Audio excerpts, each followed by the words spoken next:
All right, let's do the lunch rush, my friend. Boys, what do we got cooking today? All right, let's start continuing this conversation here about Garret Crochet, his lightened workload in the second half of the season. Obviously, he wanted to start the All-Star game, if not, just be able to be available for that game and contribute. So that's kind of the reason why I thought you didn't see much of him on Friday. Right. But do you think going forward that will be more of the plan with Crochet to kind of piggyback his starts and try to preserve that arm as the innings pitch is already way over his career high? Oh, he's 60 pitches more, 60 innings more than he's ever thrown, I think.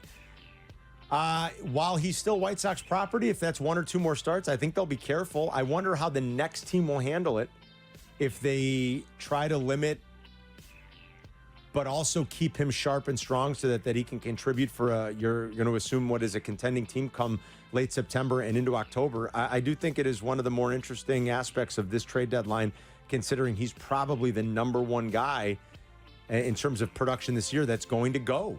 So I think it's very real as what the White Sox and whichever acquiring team, whichever that team is, like how they handle Garret Crochet already being over 100 pitches, and I think his previous high was like 50 or 40 something. 100 innings. I'm sorry, 100 innings. I keep saying pitches. And Pat was right. I did read Soroka was the one who got hurt. Soroka came in and did have to leave early and got hurt yesterday. I watched 0 innings of White Sox baseball this weekend.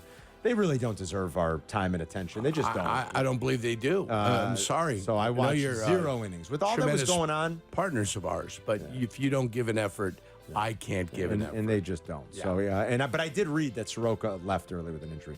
All right, boys, what else? Chaos at the Copa America Finals last night. We were talking a little bit about this in the pre-show meeting.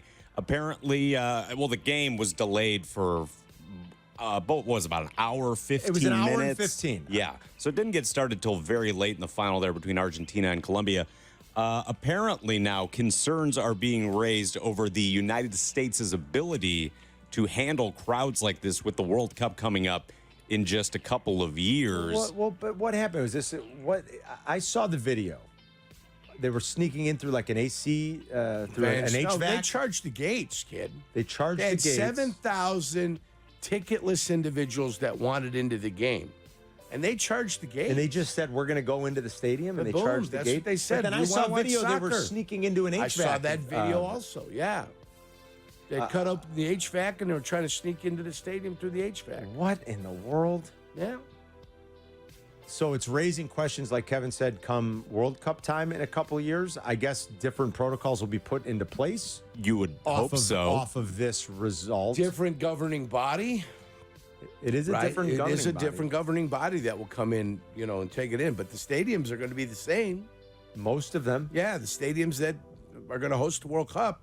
Boy, there are similar stadiums that we're hosting here. The heat and humidity in South Florida this time of year, and the hot. way those players look, they look like they were drenched. Oh, that is to play extra time like that, to play another 30 minutes.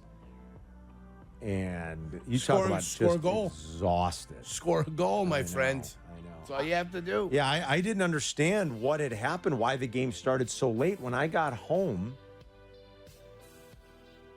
I thought the game was going to be over, and it was halftime. And I was like, well, wait a minute, what's wrong? Is my YouTube not caught up for some reason? I'm looking at in my a sports score app thinking the game's got to be over, or penalty kicks or something. And it said, 0-0, 45 minutes. And I'm like, what happened? I thought the game started at 6:30, and I didn't realize it until afterwards. And that was pretty crazy to see some of that footage. And I saw what Jurko saw, too. They were trying to climb into like an HVAC vent. And what are you doing, man? And these were unticketed fans that were trying to get in. So I'll assume they'll have some other safeguards in place to make sure that something similar doesn't happen. All right, some bad news over the weekend for Vikings wide receiver Jordan Addison. I don't know if you guys saw this. I saw. Yeah, he was picked up late Saturday night, suspicion of DUI. If you guys remember last year, Addison got into a little trouble behind the wheel as well. I think reckless driving charge. So a little bit of a pattern here for the young, talented wideout for the Vikings. And then curiously enough, he has now removed all Vikings-related pictures from himself from his Instagram profile. He took down everything Minnesota Vikings related. What is the story here? I don't know what that part is. Who the heck knows? What does he think the Vikings are going to get rid of him? I mean, okay, he's going to probably be served a suspension, right? If he was driving while intoxicated, right? A game or two Comes suspension down from the NFL. Yeah, from the NFL. This is what we always talk about this time of year. What teams fear: stay out of the paper, stay out of jail, don't do anything stupid.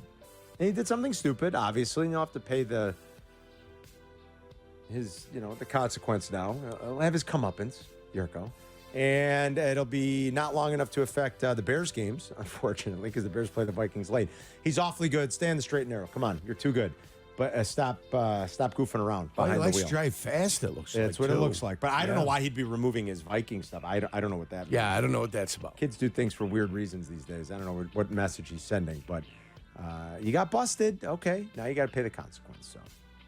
What else, Kev? Cubs have been turning it around a little bit lately. A sweep of the Baltimore Orioles followed by a split down in St. Louis. Cubs have now gotten back to 4 games under 500. The bats have certainly come alive a lot more than we saw earlier in the year. Is it at all possible that the All-Star break is coming at the worst possible time for the Chicago Cubs right now? Momentum killer, you mean?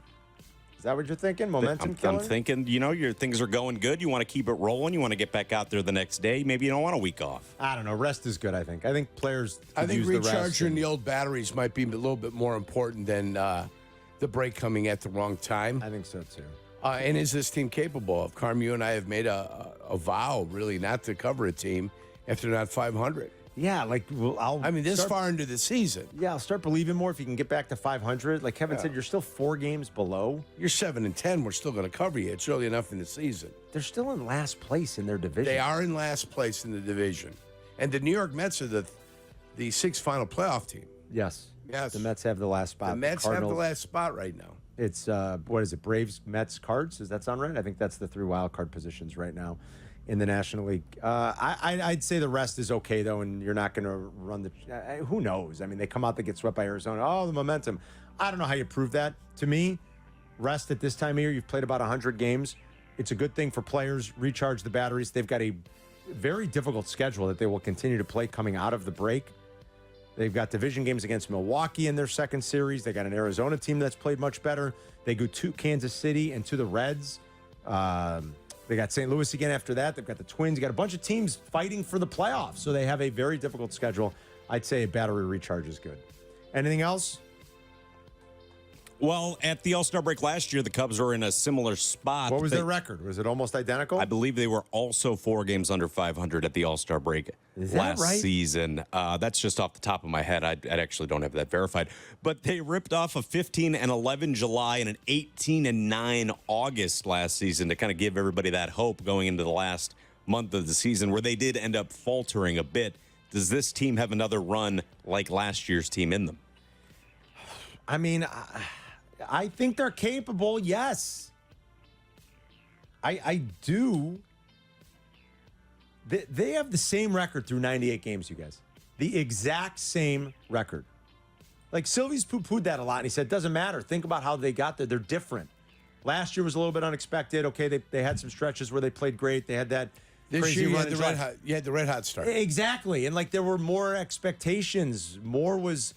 we thought more would come out of the season. We thought they'd play better from start to finish. So I don't know, but it is weird. Like, the exact same record through 98 games, Jurko. 47-51. Exact same. And they finished with 83. Yeah. So 36 more victories in the second half of the year. Do they have another run in them? I mean, It's possible. I would say yes. But 83 doesn't get it done. no, you're going to come up short again, probably. at 83 doesn't get it done. Yeah. So you're going to have to be even better. But it is weird that they've got the exact same record through nearly 100 games.